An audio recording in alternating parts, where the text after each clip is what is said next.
first for local news, honored as America's best newscast. Komo for News continues. Some terrifying moments today for a woman in a wheelchair trapped inside her burning home. But as Komo 4's Keith Eldridge of our South Sound News Center reports, firefighters knew right where to look for her. When the call came in from this address, firefighters knew they had to hurry. They've been here often to help the 52-year-old woman get off the floor after she'd fallen. Her medical condition has her in a wheelchair, trapped. We saw fire when we first arrived, so our plan was just to knock it down really quick and go in and perform the rescue. Firefighters Shane Smith and Dan Borg were the first to arrive. Dan was familiar with the layout of the house because he had been here before and knows that she's most of the time in her back bedroom, so we hit the fire and went to the back bedroom. But there was no guarantee she would still be alive. Other than the fact she couldn't get out on her own, firefighters say she did all the right things. She got to where fresh air was located and she stayed on the line with 911. Is the fact that the hallway was filled with smoke and the fire was down on her normal way of getting out of the house. It was at the front door. So she did the right thing by keeping the door closed, staying in the room, staying on the phone, and waiting for help to arrive. Those assurances paid off as Smith and Borg came bursting into the bathroom where she'd sought refuge. She was just scared. She was still, she couldn't walk, and we knew that from her past medical history, and we just picked her up and carried her outside. When they got her outside and to the medic unit, firefighters say she was doing okay. She was more worried about her home than her own condition. Firefighters are reluctant to call themselves heroes. It's just part of their job. It's nice to come out and do our job like we trained for. No, it's great. It's what we trained to do, so it's a good feeling. They say they're fortunate the fire was called in so quickly. Had it spread further, the result could have been deadly. Keith Eldridge, Komo 4 News.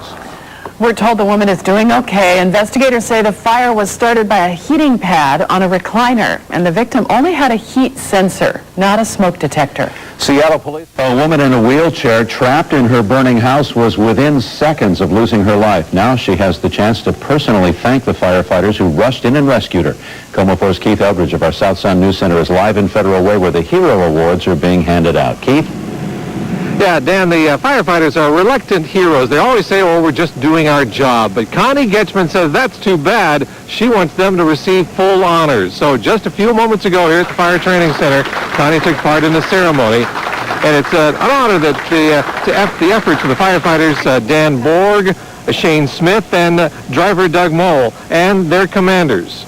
All three are credited with saving Connie's life when she was trapped back in early October. 911. Fire! What? Fire! What? I just said fire, fire, and I didn't even listen because I couldn't breathe. Connie Getchman sits in the same bathroom where she took refuge that morning. Fire broke out in her living room, trapping her. She has multiple sclerosis and needs a wheelchair. The 911 dispatcher tries to keep her calm. What's on fire? I don't know. The house, I'm in my bedroom and the house is filled with smoke and my alarm's going off. Okay, I want you to get outside, okay? I have MS. Okay. Oh, God. I'm going to stay on the phone with you. We're getting there as quick as possible. I've got to open the window, too. Okay, go and open the window. Set the phone down.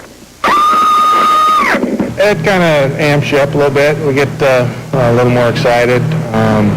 It just kind of takes it up one more notch. Not only did Dan Borg know they were in for a rescue, but he knew who it was. He'd helped Connie before. Going down the hallway, it's just very, very smoky. Can't see anything. Flashlights on our helmet, and basically going by feel. And like I said, because I had been there before and knew the layout of the house, it worked out quite well. And so I just pulled back the blanket and I saw them.